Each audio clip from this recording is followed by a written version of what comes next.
Joe Siracusa, who's in Perth, Australia. He's an author, but also the Dean of the Faculty of Humanities at Curtin University. Joe, thank you. Always a pleasure to have you on. You and I have spoken before about the various cases that Trump is facing, whether as a citizen or whether as a head of the Trump organization. There's a whole load of cases against him. You've often said you don't think many of them are going anywhere. What about this one? Well, this one might stick a little bit. Keep in mind, Trump has survived the Mueller report. He's survived 2 impeachments, the January 6 hearings, and even if he's indicted, and of course in the city of New York, as Ellen Dershowitz likes to say, they would indict a ham sandwich there.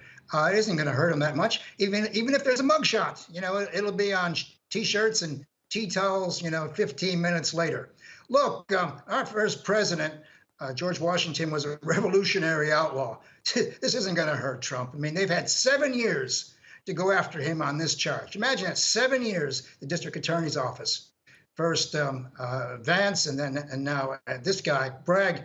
And so, now he can say, look, it is a bit of a conspiracy. It is a witch hunt, but he shouldn't be too worried about it. Though I know he doesn't like the idea of being handcuffed and have a mugshot and all that kind of stuff. But this would give him some kind of legitimacy among those 40% Americans who don't like to vote at all. So, look, it's not going to hurt him in the long run. And keep in mind, too, this. There is nothing in the United States Constitution that says he cannot run the country from a jail cell. The Constitution says you have to be 35 and born in the USA. That's it. There are no restrictions. You could have an arrest record. You could have any kind of record, really. And so, there are no restrictions here. So he's not going to worry about it too much. And these charges, of course, were proved against Michael Cohen, the man who'll be giving testimony against him. He's now a convicted felon, so his word's going to only count half as much. And so what the district attorney has to do is prove that there are state laws that were broken.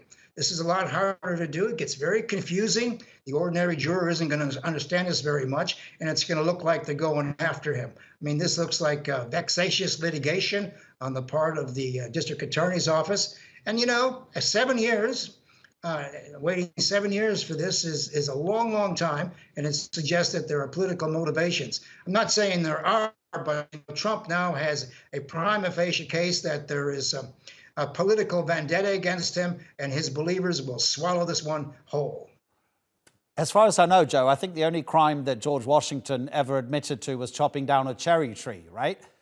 If Donald Trump were to be convicted here, right? If he were to be convicted here, Donald Trump, and he had a criminal record, you say it won't make any difference to his supporters, but can someone actually win the presidency just relying on their core base? Surely you have to have some floating voters to get past the point where you defeat your opponent and you become president. Well, I mean, just to take up your point, there was a price on George Washington's head for being a traitor by the crown. So he was technically on the list. Look, you're right. He would need some more voters. And I think if people thought he were unfairly treated, if enough independents thought he was unfairly treated, he might still be able to get up. I'm not going to say he's going to win the general election, but he certainly has sewn up the primary. He will win that. He will win the Republican nomination. There won't be anybody able to touch him.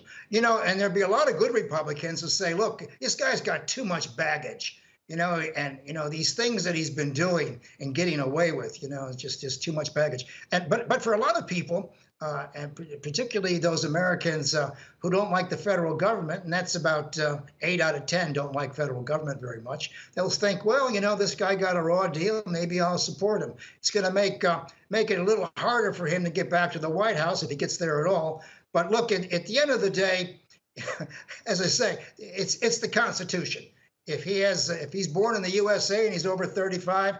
Well, yes, sir, he can run the country in his prison cell, the way Mayor Curley ran Boston when he was in his prison cell. I mean, Americans might even think this is a very unusual, and they might even they might even warm up to this because now he's starting to look like a proper television series. Joe, thank you so much indeed. As I said, we always appreciate it. Joe Siracusa from Curtin University.